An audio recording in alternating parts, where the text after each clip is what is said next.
Сәлем қыздар, бүгін біз осындай шығыс тәттісі пирогын жасайтын боламыз. Бұл пирогты жасап көріңіздер, өте пайдалы пирог, дәмі өте керемет шығады. Ең алдымен ұнымызды ыдысымызға салып аламыз. Ішіне 2 жұмыртқа, жұмсақ сары май, қаймақ және де тұз барлығын қосып аламыз. Керек заттарымызды алдын ала 2 сағат алдын холодильниктен шығарып қойғандарыңыз дұрыс болады. Жарты қасық ас содасына лимон суын құйып көпіштіп аламыз. Ішіне салып, барлығын жақсылап жұмсақ қамыр илейміз.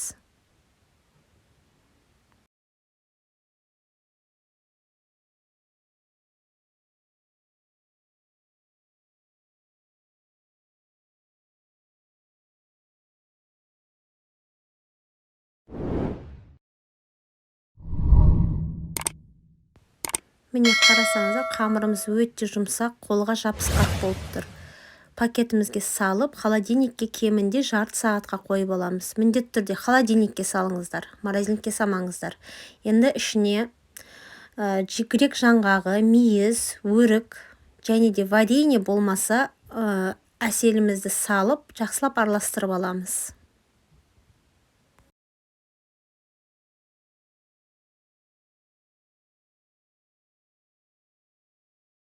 Міне начинкамыз осындай витаминный болды.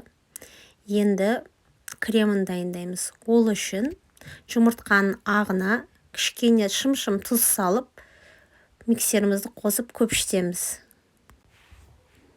Енді көпіре бастаған кезде шекерімізді салып, мықты көпшік болғанша миксерлейміз.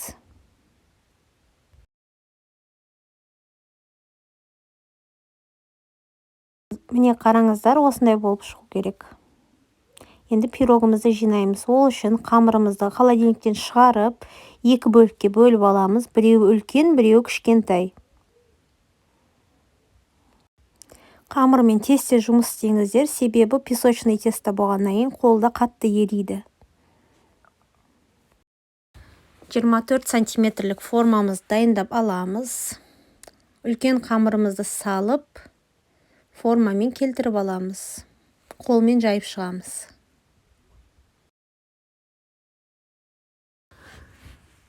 Ішіне начинкамызды саламыз. Кремімізді саламыз үстіне, бір тегіс қылып. Жақсылап лопатканың көмегімен тығыздап салыңыздар. Енді кремінде бір қалыпты қылып, бетіне тегістеп салып шығамыз. Екінші кішкене қамырымызды жайып, үлкендеу қылып жаямыз, бетіне осылай жауып шығамыз. Осылай әжімдер түсірсеңіздер әдемі көрінеді. Қолыңыздың көмегімен кез келген форма жасаңыздар болады. Мен осылай қалдырдым. Енді жұмыртқаның сарысын бетіне жағып шығамыз. Бетіне қалауынша мак, болмаса кунжут сепсеңіздер болады.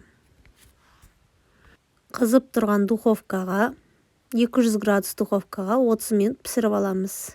Міне пирогымыз дайын. Суығанша күтеміз.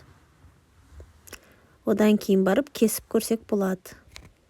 Піскен кезде қатты көтеріліп тұрады, бірақ суығаннан кейін сәл түседі. Міне қараңыздар, іші өте күшті болып шыққан. Міндетті түрде жасап көріңіздер. Бұл өте пайдалы витаминный пирог. Ас болсын.